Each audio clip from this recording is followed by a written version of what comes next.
Speaking of Election Day, just 24 hours away, Vice President Kamala Harris and former President Donald Trump are blitzing the battlegrounds. Both candidates making their final push for voters. And NBC News is out with its final national poll of the 2024 presidential race.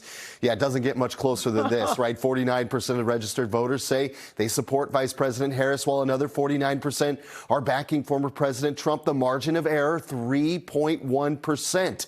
And then in a little over 24 hours, many of you will head to the polls, and the presidential candidates doing everything they can to get your vote. NBC's Lauren Melendez is live in Boston this morning for us. Lauren, it's the final countdown here. Final countdown. You guys put it perfectly. I mean, listen, with the race this close, neither of these candidates can afford to lose any steam. It's why they'll both be in Pennsylvania today, a major battleground state. I mean, they have to rally as much support as they can. I want to make it clear, too, Pennsylvania is really unique. It has 19 electoral votes, more than any other battleground state, and it does have the potential to really tip this election. Over the weekend, Vice President Kamala Harris, she was rallying in a battleground state, Michigan, as well. After a long weekend, she traveled to 3 major areas. One of them was East Lansing, and that is where she targeted young voters there at Michigan State.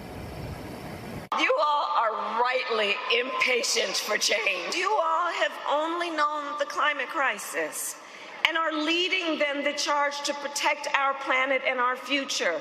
You who grew up with active shooter drills and are fighting to keep our schools safe. So Harris released a new ad as well, a 2-minute message aimed at undecided voters and pleading with them to complete their ballots. This one strategically released during Sunday Night Football.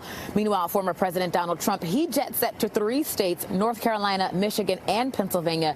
Now, over in PA, the former president, he used a bit more charged language trying to incite voters, addressing a large crowd in Lancaster. So we got to get our country straightened out, or we're not going to have a country. All right, that's all. And you have a chance in 2 days. And if you don't vote, you're stupid. You're stupid. So Donald Trump will be in North Carolina today, later again in Pennsylvania. Again, that Keystone state showing a firm deadlock. Specifically in Pennsylvania, most polls show each of those candidates claiming about 48% of the vote there. And I want to remind you, now that we're here at City Hall Plaza, if you have a ballot, you have to drop it off. Don't hold on to it now. It must be postmarked by 8 o'clock Election Day tomorrow, Tuesday. That is a big deal. Sign it, seal it, drop it off, guys. Reporting here on City Hall Plaza, I'm Lauren Melendez, NBC 10 Boston. Great reminder, Lauren. Thank you. Well, Senator J.D. Vance making his final pitch to voters in New Hampshire. The Republican vice presidential nominee took to the stage for around 30 minutes at the New England Sports Center in Derry, and Vance came down hard on Harris for her stance on the economy and illegal immigration. He also took time to discuss the opioid crisis and how it affected his family. Since Kamala Harris and her economy, she likes to see a lot of Americans lose their jobs. I think the only American that needs to lose her job is Kamala Harris, and that's exactly what's going to happen.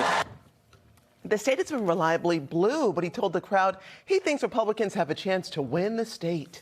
Today, Massachusetts Governor Maura Healey will campaign in New Hampshire on behalf of VP Harris. She's also backing Joyce Craig for New Hampshire governor. Healey grew up in the Granite State. Her mother still lives there. She'll be in Exeter this morning, and then Manchester, and then Nashua in the afternoon. Stick with NBC 10 Boston and NBC News live for election night coverage. Our Matt Pritchard, Eli Rosenberg, and Jericho Tran are going to be on the ground across the country as the votes roll in. They're going to have live updates all week and all night long on Election Day right here on NBC 10 Boston.